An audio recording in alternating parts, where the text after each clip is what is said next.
Welcome back to the Skid Factory. Today we're down at Noosa Radiators to see Oldcock and also our mates Clive and Ray. They are the transmission and differential specialists. We've got our diff housing from the HJ. It's a BA wagon housing that John has cut down and put brackets and everything on to suit the Kingswood bracketry.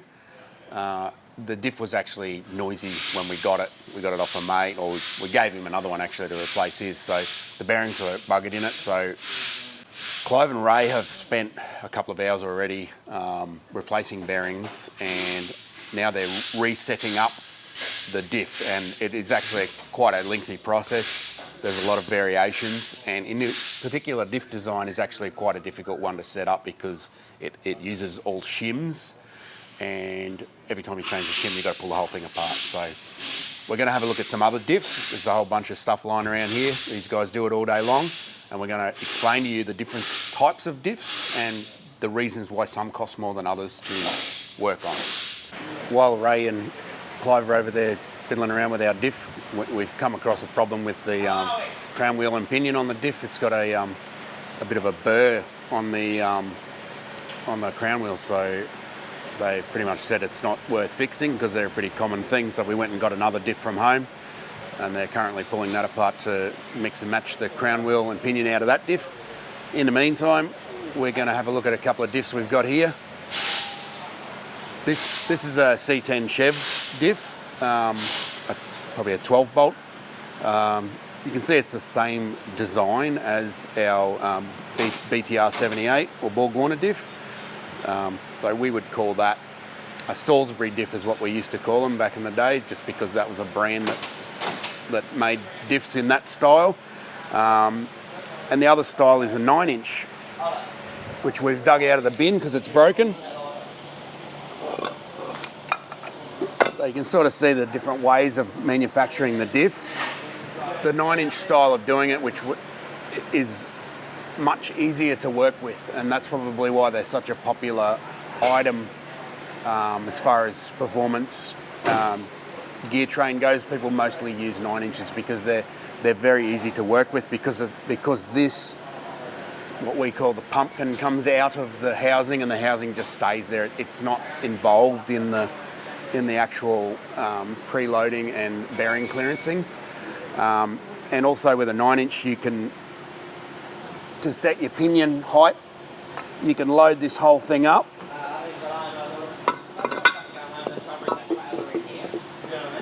Set your bearing loads and stuff like that as a unit. Then it can go into the housing here, and to shim the pinion height, you can use gaskets. So they have shims as gaskets on here, and that will move this in and out, so you can get the depth of the pinion in the right place. Once you got that right, we've got large screw adjusters, so you can move the crown wheel in and out of mesh, and also combinations of that. You can move it in and out of mesh, go, oh, that's not right, add another shim on your pinion. It's really easy and fast to work with. You're not working with very specific tolerance shims like the BTR78 Diff has, which you'll see Ray and Clive messing around with, and sometimes even machining them if they can't find the right shim. So much easier to work with. That's most likely why they're such a popular item. This has got what's called a posi track limited slip diff in it. Woody can have a quick look. You can see it's got some large preloaded coil springs. That's kind of a pretty old design, 70s sort of thing. There's like a clutch inside here, and that once you put power in, it basically tries to lock up the wheels. The 9-inch would generally use the same sort of setup as from factory, but it would have some multi-plates, so like a wet clutch from a motorbike, whereas this just got steel plates. Those diffs have cones. It works okay, but they do wear quickly. If you preload those cones hard, they just wear out faster. So everything's got its disadvantages and advantages. The centre that we're going to put into the diff is a Eaton Harrop TrueTrack centre, and we actually dug this out of the bin. This isn't an Eaton Harrop centre, it's actually a copy of the design. It's broken, the 9 inches broken from abuse, but you can see it's a fairly intricate looking thing. And this is what they call a Torsen or torque sensing limited slip. So it doesn't use like clutch packs or friction to redirect power. It uses this complex mechanism here, and basically it will feed the power or the torque from the wheel that's trying to slip to the other wheel, and it's just constantly doing that. The big advantage of these is they're very street friendly, so you don't hear noises, it doesn't lock up or unlock, it's just constantly trying to feed the torque to the right, to the wheels that are going to make the most use of it. This is a pretty common design these days because it's so effective. I believe it was actually a military design originally, but I might be wrong there. So Harrop basically is an Eaton dealer. They get this particular design and then they make their own housings around it. So the centre, like the hemisphere, to suit different types of diff. So you can get them for 4 drives, you can get them for 9 inches BTR, all the newer Commodore and Falcon diffs. So they're taking an existing technology and adapting it to suit the Australian applications, basically. So that's a good thing. The other type of Eaton centre that you can get is basically a Detroit locker, which is a very aggressive diff. It's good for drag racing and that sort of thing, but in a street application, it's constantly clacking and clicking and sort of like connecting the 2 axles and then disconnecting them, particularly in car park sort of operation and that sort of thing. It's a real pain in the ass. So if you like that sort of aggressive stuff, it's fine, but this thing will do as good a job within reason with no sort of downfalls. So these are a great thing. Bit of noise in here. There is a bit of noise, yeah. That's because it's a workshop. We finally got to the point where we can actually assemble the diff for good. Ray and Clive have spent quite a few hours test fitting and getting the pinion mesh right with the crown wheel. In this case, it's a pretty long, laborious task because this crown wheel and pinion isn't out of that diff, because we've had to change them because the other crown wheel was damaged. So they've had to go through the process again. So new bearings, this is our crutch tube that actually gets tightened down, and that sets your pinion bearing crush, as in how tight it is. So that's been assembled. There is shims underneath in the housing, underneath the bearing cup, and that sets the pinion height or depth, so how far in to the housing it is. So you basically got to have a good guess at that and put it in there. Sometimes some diff manufacturers will specify that there's a depth, but I don't believe that's the case with this one. Then they have to load up this. So we've got the Harrop TrueTrack with the crown wheel on it. Bearings, there's a ton of these shims. They're the shims that set both the load on those bearings and also the position. So we can move it across so it meshes with the pinion more. So there's actually a whole bunch of stuff going on at once, and that's why it takes time to do it. So once they get this load right and they get the positioning right, then they go through the test and see what the mesh is. That's done with that yellow paint in both directions, so forward and reverse. And then they've got this is a visual guide, so you can see these are the marks that the pinion will leave in the crown wheel. So once they get that, they look at that, and then they can tell whether it's right, or there's a whole bunch of different possibilities of it not being right. Pinion too close, pinion too far away, the crown wheel in and out of mesh too far. In this case, once they got everything set and measured it up, the whole thing did have to come apart again, and they had to change the pinion depth. Once the pinion depth was set right, it was relatively easy to get the mesh correct, because that's probably the sort of the crucial thing. So now it's all good to go, and going to do a bit of a clean up, and the whole thing will get assembled with the seals and everything, and all torqued down, and we'll be ready to put axles and stuff in it. But first we've got to fix the brakes, because they don't fit properly, because I got them off a different model diff. So we probably won't do that today. We can assemble our own axles. We're a bit dummy when it comes to this stuff, but I'm sure we can put the rest of the diff together, no problem at all. So let's get to it. Ray's champing at the bit. He's probably got 1,000 other things to do, and we've been holding them up all day. So let's put it back together.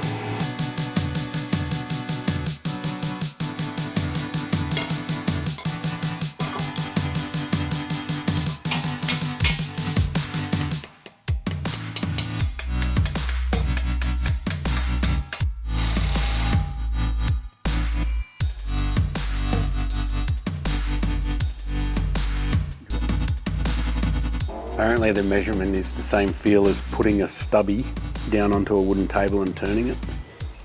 It's a drag measurement. Using a spring gauge or measuring the pinion depth to check the bearing preload varies between each manufacturer. Both Ray and Clive have the experience needed to gauge the correct preload just by feel. The hemisphere bearing caps are then torqued to spec, and Ray applies some marking compound to the crown wheel to check the mesh between the gears. Load is then applied while rotating the differential, and the crown wheel inspected to check the contact marks.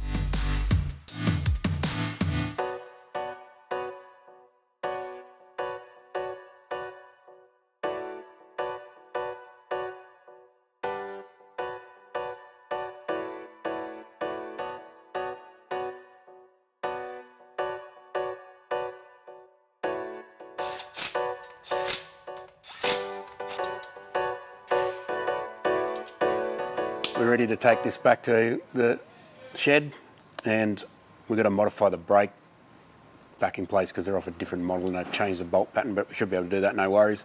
Then we can load up the axles. We've got some new axles there from Ultra 9 in Brendale. As you can see, it takes 10 minutes to do it once you've done the 5 hours of prep work required. So if you're getting a diff rebuilt, keep that in mind. It's not always easy. Sometimes there's a lot of work involved just to get that mesh right, and if you don't get the mesh right, it's going to be singing its brains out and probably wearing itself out real quick. So big thanks to Ray and Clive, and also Oldcock for letting us use the shop. We're just here to look good. These guys are doing the hard work, so thanks a lot, mate. Cheers.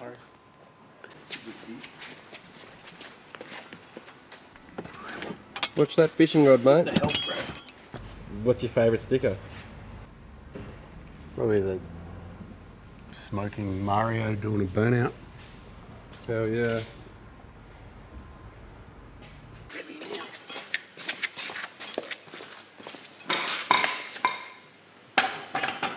We're in the process of trying to fit the rear brake assembly onto the diff. As we mentioned before, this is EF rear brake.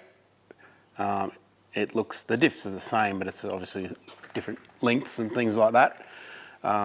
We assumed wrongfully that this assembly here was the same, but it's not. It looks the same, but it's actually got some offset differences. The rotors are a different offset as well. We've got these rotors that we've had drilled for HQ stud pattern already, so we either have to use them or modify some different ones. So we've done a little bit more, bolted that back together in that old housing and measured the offsets of it to see if the axles are actually different as well, and none of it measures up right. So we're going to, rather than mess around with any of this, we're just going to get some full brake assemblies from rim wreckers and assemble it the way it's supposed to be. We did originally have these backing plates, but I don't know where they've gone. I've probably chucked them out in a fit of cleanliness rage one time. So now we're paying for it. So we should have those brakes tomorrow morning. We've got some handbrake cables as well, which we did need. So it's all is not lost. It's just a bit frustrating sometimes, but that's why you never assume, always measure.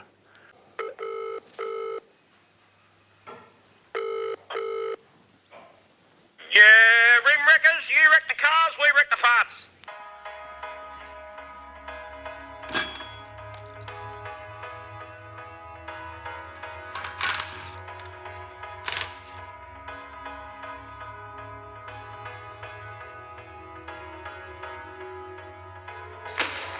The brakes received from the wreckers have seen better days, so a quick overhaul was required. The handbrake assembly is removed, cleaned, and then lubricated.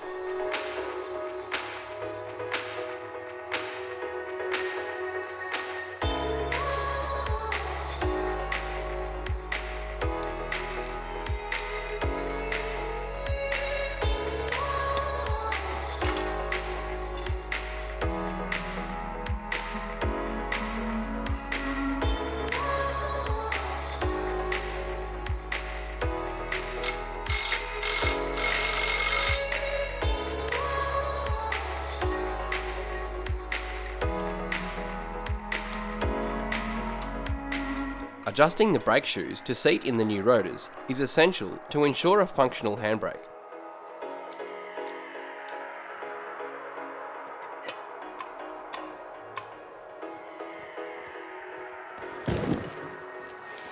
This is our big brake kit from Hopper Stoppers in Victoria. Instructions, don't forget to read these. I didn't read them when we did the Bedford and I got it wrong and then blamed them, so sorry. Some big rotors, 300mm rotors. It's 12 inches if you're from America. New wheel bearings, brake hoses, and AU2 calipers. Oh, hang on. These are the adapter hubs. If you watch the Bedford video, you'll probably recognise that this stuff looks pretty familiar, and that's because the Bedford brake kit's actually a slight adaptation of this Holden brake kit, which is pretty interesting. So PBR AU Falcon calipers, twin spot, massive upgrade from what's on there, that's for sure. Wasn't expecting that. I don't know how I'll get to fit the brake pedal.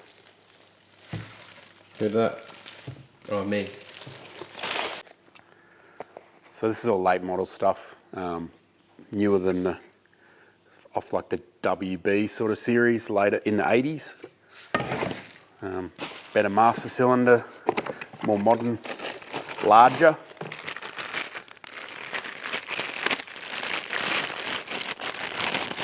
Internal bias and like failure protection inside here.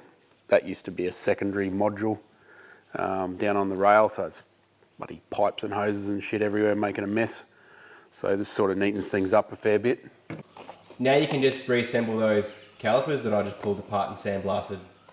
Freshly sandblasted, bro. You've got to finish the job. Yeah. Finish the job, and then you got to finish your pedal because you took the pedal out. Okay, I can do that. And then you got to do the wheel bearings because you started No. You started the wheel bearings. We'll do one side each. Oh, that doesn't sound fair to me. But we can't fit the brakes yet because you haven't got the suspension parts. No.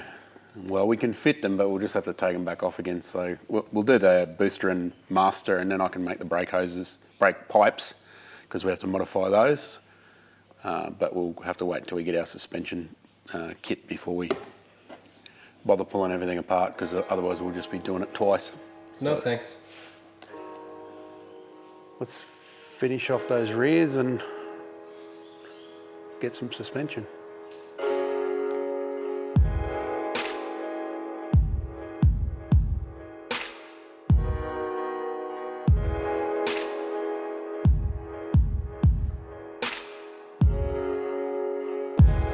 Try to do the right thing and wear gloves, because I know the YouTube comments will yell at me for getting brake fluid on my hand, but it's too hard to work with gloves, and I've been covered in brake fluid all day, so it doesn't matter. And thanks for the lemon squash, Alan. Cheers. A combination of brake fluid and also rubber grease is the best form of lubrication. The rubber boot is installed onto the piston first, which is then located into the caliper housing. Using some force, the piston then slides home into the caliper. Some anti-seize is applied to the bleed nipple and also the caliper slides.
That's it for this week with Mr. Bullpit. I think he's had enough of us, and we've probably had enough of him as well.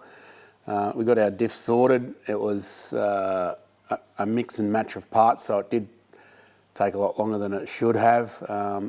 This sort of stuff can be difficult, but it's all good now. Bit of a shout out to Greg at Karoy Wreckers for sorting out our brakes after Gary from Rim Wreckers promised very little and delivered even less. So thanks, Greg. We got some brakes off an AU that fit fine. He's a bit of a Falcon guy, so he knows what fits what. Handbrake's on. It's ready to go in. Woody rebuilt the calipers. We can't fit it yet because we need suspension bushes. That's what these eyelets here are. That's the top control arm bushes. So we've got to get some suspension. We've got to get an entire suspension kit for the car. All the bushes are worn out, as they should be at this age. So once we get those bushes, we'll replace everything and we'll be able to load the diff in. Same with the front brakes. There's not much point fitting them until we've got the control arm bushes sorted. So I think it's time for a lemon squash. It's been a tough one. Mr. Bullpit is not a very nice man at times. See you next week. Thanks for watching.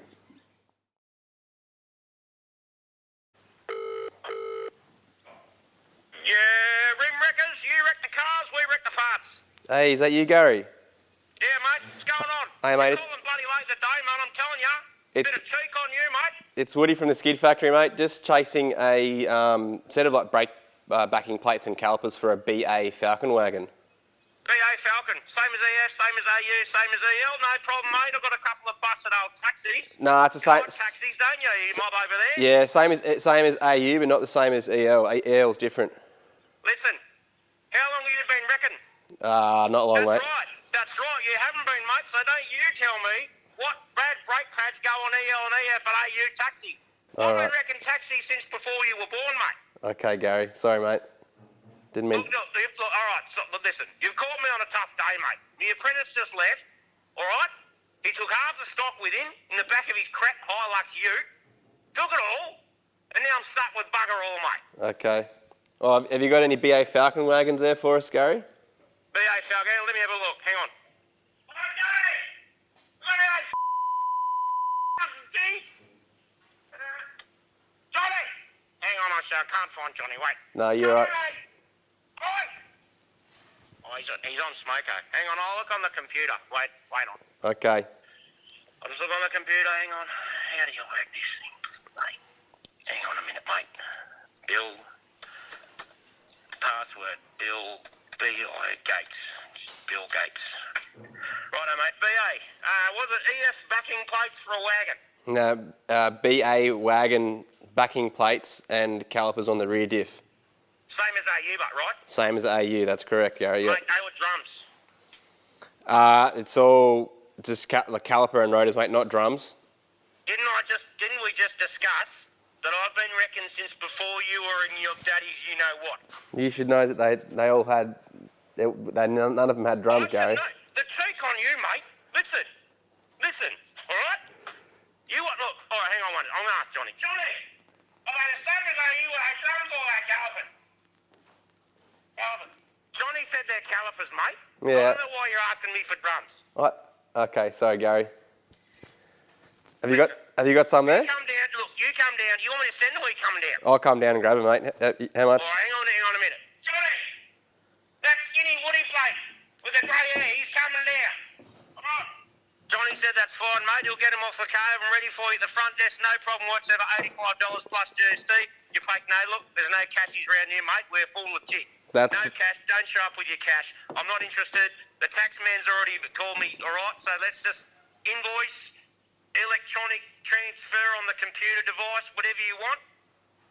Osco, pay by the phone number, PayPal, Afterpay, whatever you want, mate. Just don't show up with cash for Christ's sake. Okay, no worries, Gary. I'll see you in the morning, mate. Sounds good. Good on you, mate. You're a legend, mate. I love your work, mate. I Cool. love your show too. All right, see you, mate. Thanks, Gary. See ya. Man, he's hard work, eh? Really hard work.